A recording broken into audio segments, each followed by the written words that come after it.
jugging, trapping and I'm jugging, bitch, I'm trapping and I'm jugging, trapping and I'm jugging, bitch, I'm trapping and I'm jugging, trapping and I'm jugging, bitch, I'm trapping and I'm jugging, trap, bitch, I'm trapping and I'm jugging, trap, bitch, I'm trapping and I'm jugging, trap, bitch, I'm trapping and I'm jugging, trap, bitch, I'm trapping and I'm jugging.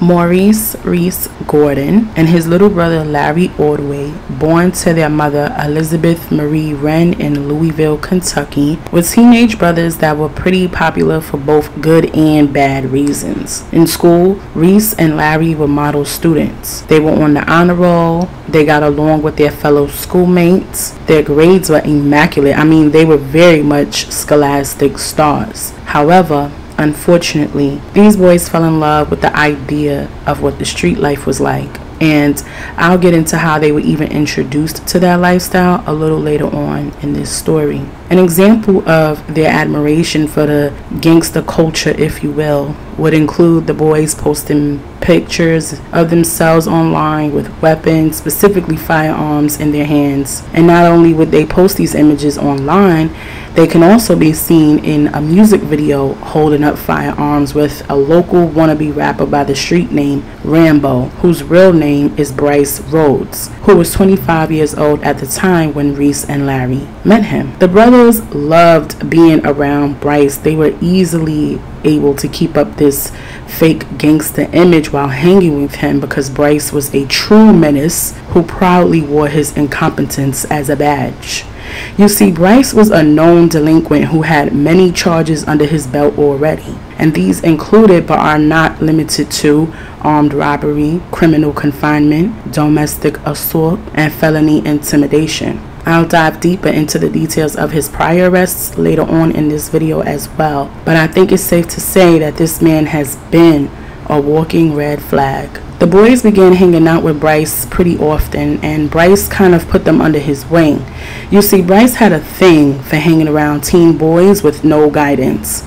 He kept teens around him to do his dirty work for him and boost his fragile ego, making him feel like he had some sort of control, like he was the man. Everyone who knew Reece and Larry knew they weren't really like that. Their schoolmates and staff were pretty shocked to see them in the videos acting a fool, but I guess it was understood that they were just trying to create an image. And one fateful day on May 4th, 2016, Bryce had Reece, Larry, and another teen named Anwan go with him on a dummy mission. You see, Bryce had an order to take out a member of a rival local gang, and he would get paid $10,000 cash for it. And he promised the teens that he would split the money with them. So he asked Reece to drive him around until he found the target, and Larry was in the back seat. Anwan was riding behind them. Bryce had spotted who he assumed to be the target standing on the corner of South 41st Street in the 800 block of the Chickasaw neighborhood and shot the man in the chest. Reece sped off as the man fell in the street, and Anwan ran him over with his car, speeding off away from the scene as well. The man who fell victim to this was 40-year-old Christopher Jones. However, unfortunately, Christopher was a product of mistaken identity. Bryce shot and unalived the wrong man. People who knew Christopher said he was just a regular good guy working a good job trying to make a day-to-day living. They described his demise as a very tragic sudden loss. Bryce had become nervous knowing that he had the teen brothers as witnesses to this crime, and he was worried that they would tell on him, so he came up with a plan. Now, Bryce wasn't necessarily wrong about his feelings. Reece and Larry were both shook behind what they had seen. They couldn't believe it. They just watched their newly found mentor pretty much unalive another man. Now remember, although they were smitten with the way the street life looked, they weren't really like that. So this whole ordeal with Christopher Jones really scared them. So much so that they went home and told their mother all about it. They told their mother they were scared, but not much came from that. Marie didn't do anything about it. She didn't call the authorities to explain what her sons had just told her. She didn't decide to pick up and leave with her children for their safety or anything. She just kind of went on with life as usual. And a few weeks had went past, and Saturday evening, May 21st, 2016, Reece and Larry's friends, 17-year-old Jacory Taylor and 15-year-old Antoine Carter, who also hung out with Bryce, had came by their home in the Beachmont neighborhood of Louisville to pick them up. Bryce told Jacory and Antoine to tell Reece and Larry that they were going to be partying at his house. So Reece, Larry, Jacory, and Antoine all headed over to Bryce's home. However, Bryce actually wasn't throwing a party. He just wanted to lure the brothers to his home because he had something far more sinister planned. Once Reece and Larry arrived at Bryce's home, they saw Antoine and another young man by the name of Tyrion Coleman, who was 18 years old at the time, that was there, but definitely no party goers, no music, nothing. So Reece and Larry had been set up, and they realized that they had been set up. I told you Bryce had been nervous about whether or not the brothers would snitch on him on behalf of the Christopher Jones unalivement. So he convinced himself that both Reece and Larry had to be taken out. So he began torturing them by beating them to a bloody pulp, and then he proceeded to tie them up. He had the other teen boys help him bring both of the brothers into the bathroom, and both Larry and Reece began to beg for their lives. They begged Bryce to please have mercy and let them live, but this only fueled Bryce's sadism even more. He started with Reece, gagging his mouth with a rag and putting a stocking cap over his face, and then stabbed him multiple times in his chest right in front of his little brother.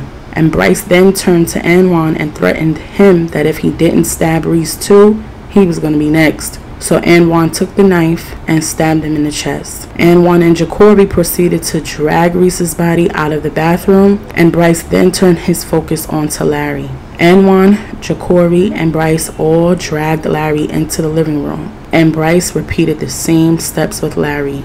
Gagged his mouth with a rag, covered his head with a stocking cap, and stabbed him multiple times in the chest. He then turned to Jacory and threatened him as well, and made Jacory stab Larry in the chest. Bryce then made Tyrion help him put the brothers' bodies into a crate and took their bodies in the backyard, and Bryce set their bodies on fire while Antoine and Jacory stood behind in the house to clean up with bleach. Maurice was just 16 years old, and Larry was only 14. First time a mother is coming forward saying the two teenagers found murdered in the Shawnee neighborhood are her sons. Good evening, everyone. I'm Doug Prophet. And I'm Renee Murphy. Louisville Metro Police released sketches of the boys late last night. While police and the coroner have not identified those teenagers yet, we did talk to a Louisville woman who says they are her sons, discovered at a vacant home on River Park on Sunday morning. But so far tonight, no arrests in this case. 11 at 11, Shane Simmons is live right now outside Metro Police headquarters with what we've learned, all news since our 6 o'clock news tonight. Shane? Yeah, Renee, you said it. LMPD is still not officially identifying the two bodies that were found on Sunday, but we are starting to learn more information tonight. In fact, a woman claiming to be the two boys' mother came forward today. She actually says she spoke to her sons on Saturday when she thought they were hanging out with friends.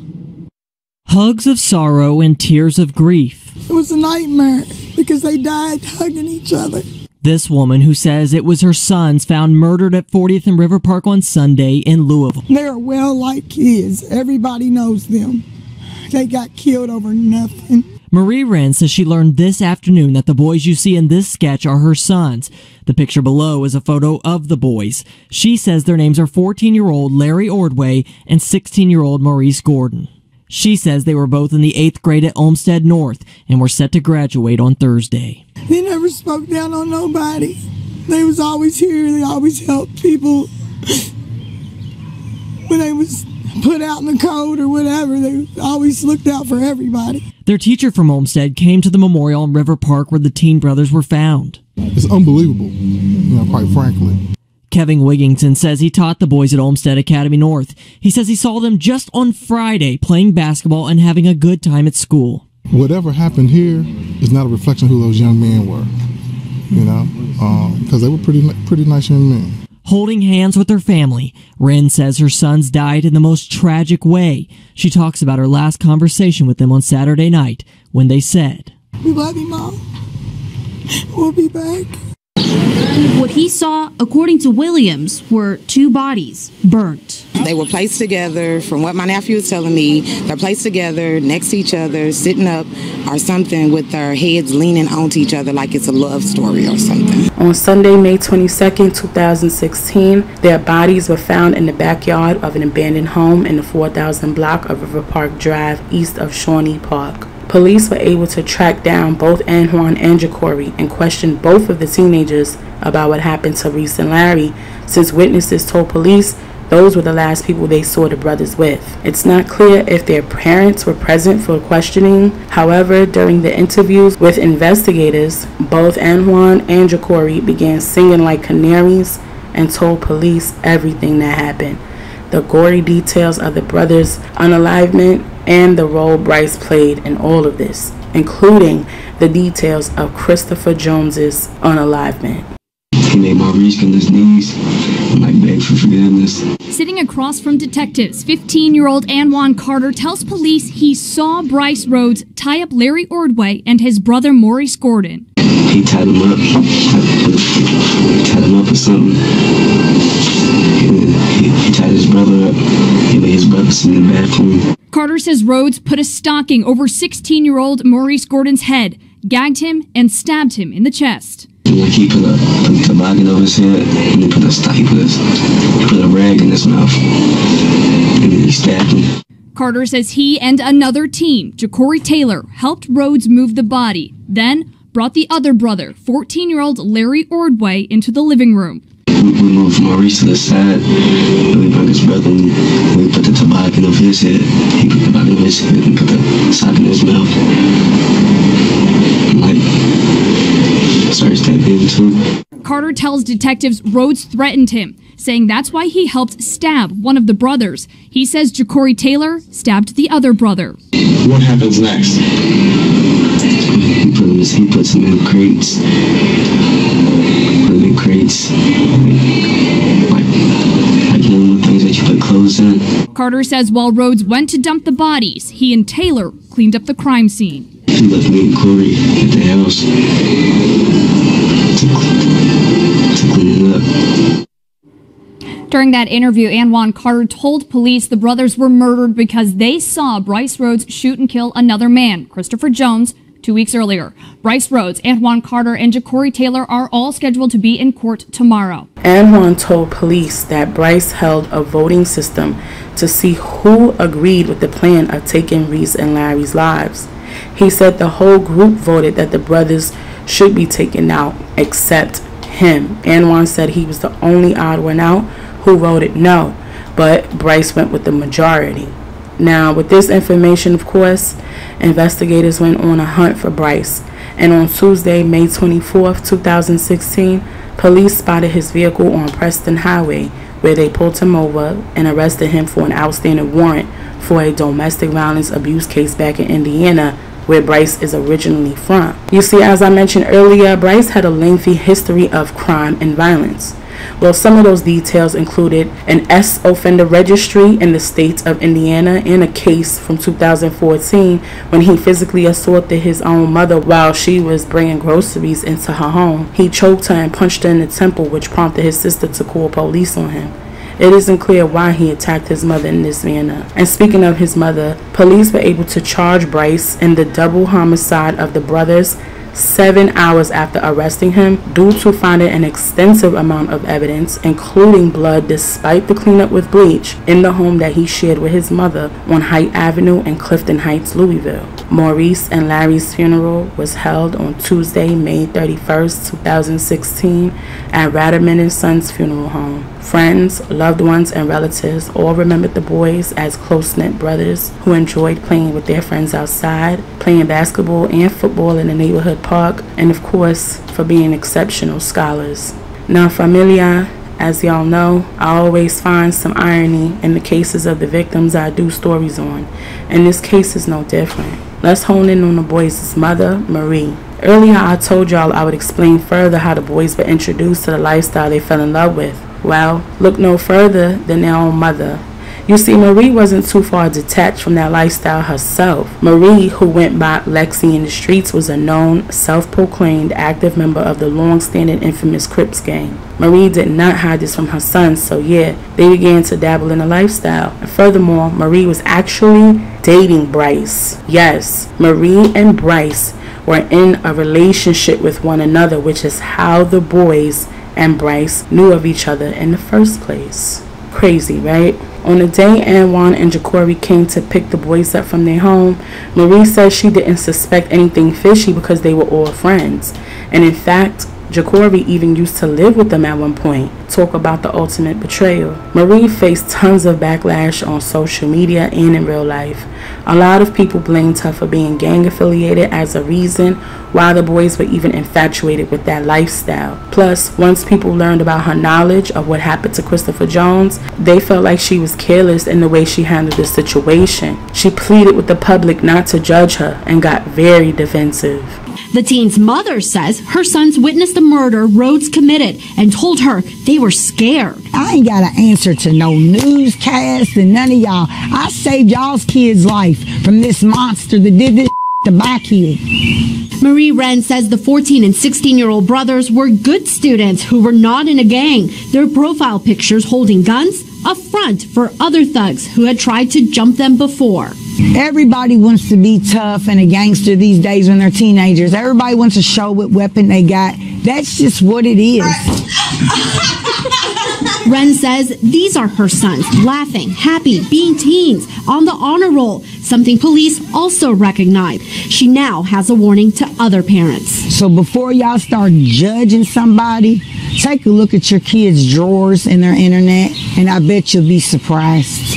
As for what happened to Bryce's codees, in January of 2018, Jacory Taylor was 19 years old at the time, took a plea deal in which he agreed to testify against Bryce in exchange for either a 10-year sentence or 20 years probation. And in March of 2018, Jacory took the 10-year sentence with no probation. Tyrion Coleman was also sentenced to 10 years in March 2018 after pleading guilty and testifying against Bryce. And as for Anwan, he took a plea deal back in November 2016 when he was just 15 years old, and he testified against Bryce. He served the next 2.5 to 3 years in juvenile lockup. However, when he turned 18, he was resentenced to just 5 years probation and released from jail. The judge wanted Anwan to tell him why he should get another chance. So Anwan expressed his regret, his remorse, and he promised to change his life around and apologized for his role in the demise of Maurice and Larry. He told the judge he was to receive some settlement money from a car accident he was in,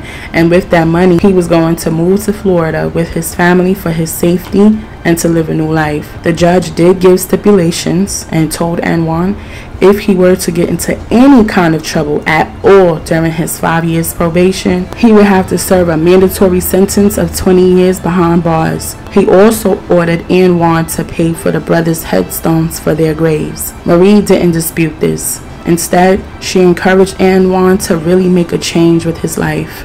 As WDRB's Gilbert Corsi explains, the youngest suspect is now out of jail. Convince me that you're really ready. An apology? I wish it was like a different outcome. I'm sorry how everything ended. I wish I never met Bryce. And mercy. I have to forgive. God can forgive me. But I'm hurt. Help free Anwan Carter. I'm going to impose a 20-year sentence. We're going to probate that on a lot of conditions. At 15, he was involved in the savage killings of 14-year-old Larry Ordway and his 16-year-old brother, Maurice Gordon. The brothers stabbed, beaten, burned, and dumped in West Louisville in May of 2016. Carter and two others, 17-year-old Jacory Taylor and 19-year-old Tyrion Coleman, all took plea deals agreeing to testify against Bryce Rhodes. Prosecutors say Rhodes masterminded the hit on the kids, afraid they'd tell after seeing him kill Christopher Jones. In reaching justice in this case, he should not be getting out right now. Emotions ran high in the hearing. In it, we learn Carter has a windfall of cash from a car accident that settled while he was locked up. Once freed, he plans to move to Florida with family due to concerns about safety. Ordway and Gordon's mother did not fight it in the courtroom. If it is a chance for you to go to Florida and better your life, I wish the best for you. I really, truly do. The release has many conditions. Among them, Carter must pay for a headstone for Ordway and Gordon. It's a very, very, very small token. He's given a second chance at life. He has every reason, and he's got a good supportive family. He's got every reason to be successful. A chance these two brothers will never see. I think I'm ready to go probation. Gilbert Corsi, WDRB News. If a juvenile is ordered to go to adult jail at the age of 18, their sentence can be reconsidered, similar to shock probation. That's what worked in Carter's favor. He's now on probation for 5 years and has 20 years in lockup hanging over his head if he gets into any more trouble. Now, let's get into Bryce just a little more. I feel like these details are important so you can paint your own picture on who this man is at his core. On May 25th, 2016, Bryce showed up before a judge at the Jefferson County District Court with his attorney, Brendan McLeod, and pleaded not guilty, but the judge ordered that he be jailed anyway with a $1 million cash bond for each brother. The attorney realized he was familiar with Bryce's mother, which was a conflict of interest, so he met with Bryce in a holding cell to inform him he would need to walk away from the case. This evidently pissed Bryce off, so he spat on McLeod. A few days later, on the 31st, a hearing was held where McLeod told the judge it was best if he and Bryce parted ways. Bryce became enraged and hurled some threats at his attorney. Clark County Prosecutor Jeremy Mull was very familiar with Bryce. He said he sent him away for 6 years on robbery charges years ago when Bryce was a teen. He was released and put on probation, but Bryce violated that probation and was sent right back to jail on multiple occasions. On July 14, 2016, Bryce was indicted by the jury for the demise of Christopher Jones, Maurice Gordon, and Larry Ordway. Between the end of August 2016 and mid-September 2016, Bryce had gotten into several disputes with other inmates, including spitting on another inmate, physically knocking another one onto the ground, leaving a lump on his head, and threatening to unalive him. He had to show up for a court appearance and was wheeled into the courtroom strapped into the chair with a mask over his face due to his spitting history.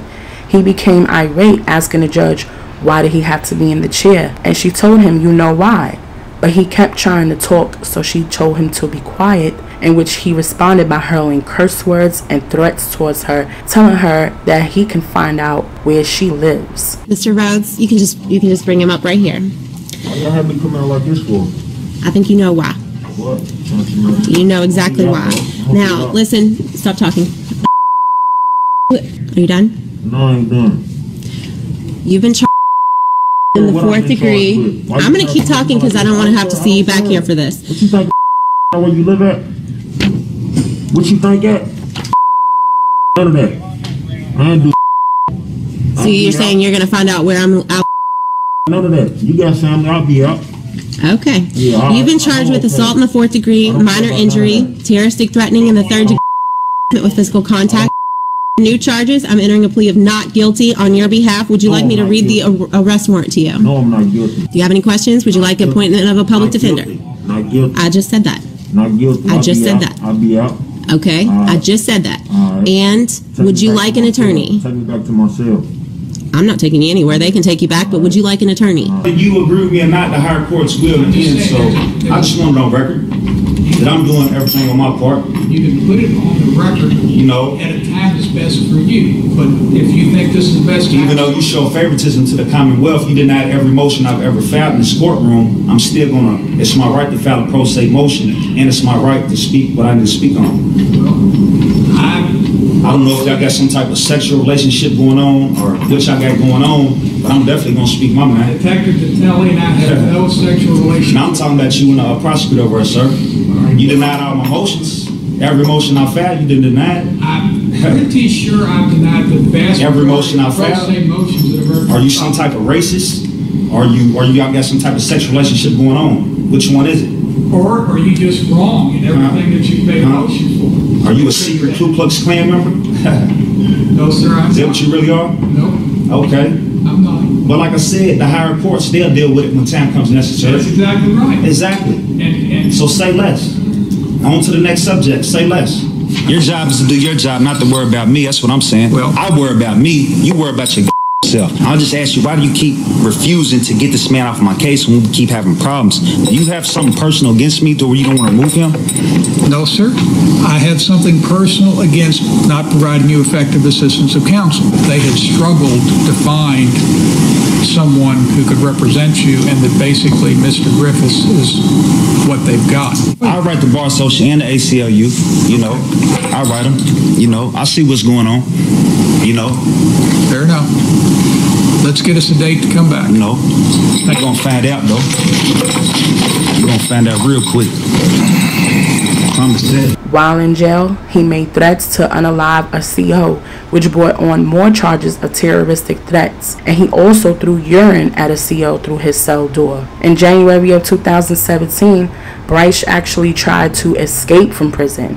COs found a man-made hole underneath some cinder blocks in his cell, and he was then charged with second-degree escape. In February 2017, he was charged with third-degree felony assault after slapping a male nurse during a physical exam at Metro Corrections. Both Bryce and Jacory were in the same prison, and Bryce began passing him notes saying rats get exposed, telling him to stay focused because police were going to be questioning him and he didn't want Jacory to snitch on him, telling Jacory that he loves him and telling Jacory to prove that he was down for him and not to snitch and don't take any deals. In January of 2018, during a hearing for Bryce was seen blowing kisses to Marie, and Marie lunged at him trying to hit him. A dramatic scene unfolded in a Kentucky courtroom when a mother lunged at the man accused of murdering her two sons.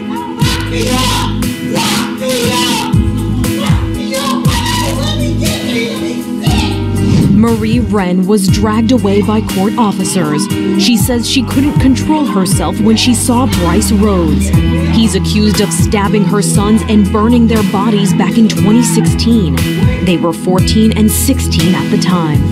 Ain't nobody gonna sit in court and hold their composure and have a demon turn around and laugh about them killing their kids. Rhodes is the only defendant left to face a possible trial in the case, according to reports.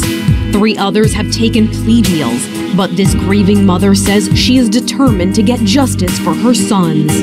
Every Sunday you go to church and you pray and you try to forgive. The anger still builds up in your soul. But the judge issued the mother a warning to control herself or stay home.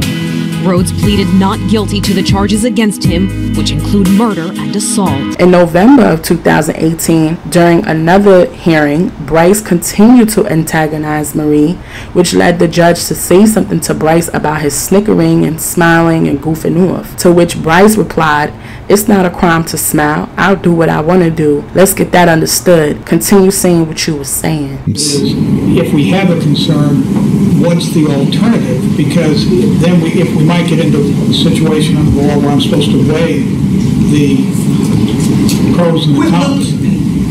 Ma'am, stop it. Look at me, ma'am. He keeps turning. Ma'am, I told you once before. Let me please help you understand. You can't just talk out like that, okay? If you can't handle him looking at you respectfully, all I can tell you to do is don't be in my courtroom, because he's going to keep doing it, particularly now that he knows that it irritates you. So you either are able to control yourself or you're not. And I would understand why you could not. I get that completely. But I can't have you talking up in court, okay? I need you to hear this. The next time it happens, there will be a consequence. Do you understand that? Yes. All right. Mr. Rhodes, you're smiling. I don't know why you're smiling. Because I can. Well? Because I can. It's not a crime to smile. It's not a crime. Continue what you were saying. But it doesn't help you, all right, to irritate people. All right. And you have a lot at stake in this case. It's not a crime to smile, is it? I didn't say you were committing. Okay, then. I'm saying you're not helping yourself. Continue what you were saying. I'm allowed to smile. I would suggest you do what helps you, not what hurts you. Okay. That's do what I want to do. Well, let's do what you want to do. That's fine. Let's get that understood. I'm sorry? Let's get that understood. Well, you made that. Continue what you were saying about the motions. Okay. Bryce has been accused of holding up his own trial by firing and rehiring attorneys, plus his infamous outbursts in the courtroom, including the blowing the kisses to Marie, threatening the judge. And I have to say, I do agree. I agree that Bryce was holding up his own trial, and so does the victim's grandmother. You see, the grandmother even lashed out at the judge in December of 2021, just last year, when the trial was pushed back again because Bryce asked for a competency evaluation, which pushes the trial all the way back to 2023 due to the wait list for mental health evaluations. The prosecutor voted against this due to the amount of time that the trial had already been postponed for a whole 5 years at that point, due to Bryce's antics plus the pandemic, etc. However, the judge had to grant the evaluation, because if he hadn't and they went to trial without it, the sentence can then later be appealed due to the question of Bryce's competency during the trial. So, as of today, in September of 2022, Bryce is still behind bars, hasn't been sentenced, still awaiting trial, and no real closure for the loved ones of Maurice and Larry.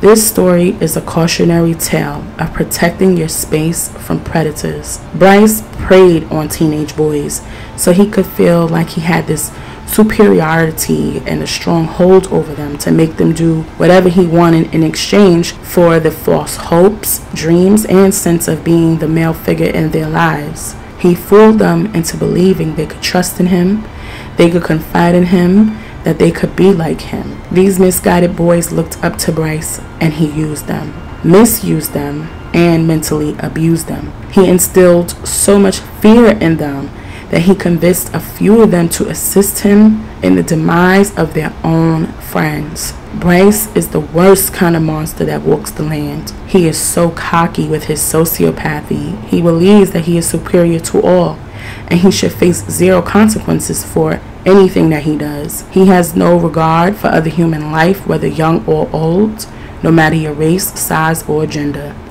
In my humble opinion, a maniac of such caliber should meet his maker, and I pray to the Most High to forgive me for that. As for Marie, I first want to start by saying that I send my deepest condolences to her. She lost 2 children in such a brutal way that'll never lay easy on any parent's heart. I can only imagine the pain she feels when she looks at their photos, remembers their smiles and laughs and their voices. My heart breaks thinking about her grief. I pray for her healing, for the betterment of her mental health and emotional peace. A lot of people were upset with Marie, blaming her for the demise of her boys due to her own street affiliations, plus the fact that she even ever romantically entertained this demon at any point in her life, let alone had him around her children. She became upset and defensive with everyone, to the point she lashed out publicly in the news media after being attacked online relentlessly. And to that, I will say this: it is very hard already, I imagine, to deal with the stress of burying your own children, coming up with funeral costs, in which, quick side note, someone actually created a GoFundMe account on behalf of Maurice and Larry. However, Marie declined, and it isn't said exactly why. But anyways, it's already hard to deal with all that, so I can understand how and why she would clap back at the masses. I also understand why most would look to her to take accountability in the role that she played in Bryce being in her boy's life. I can also understand why most would look to her to take responsibility for the role she played in being the first example of what the street life looked like through her boy's eyes. At the end of the day, Marie was the one who flaunted her flag around her family, taking photos, throwing up gang signs and everything else. So yes, I do believe in that regard she is accountable. However, I'd never blame her for the actions that took place that horrific Saturday spring night in May.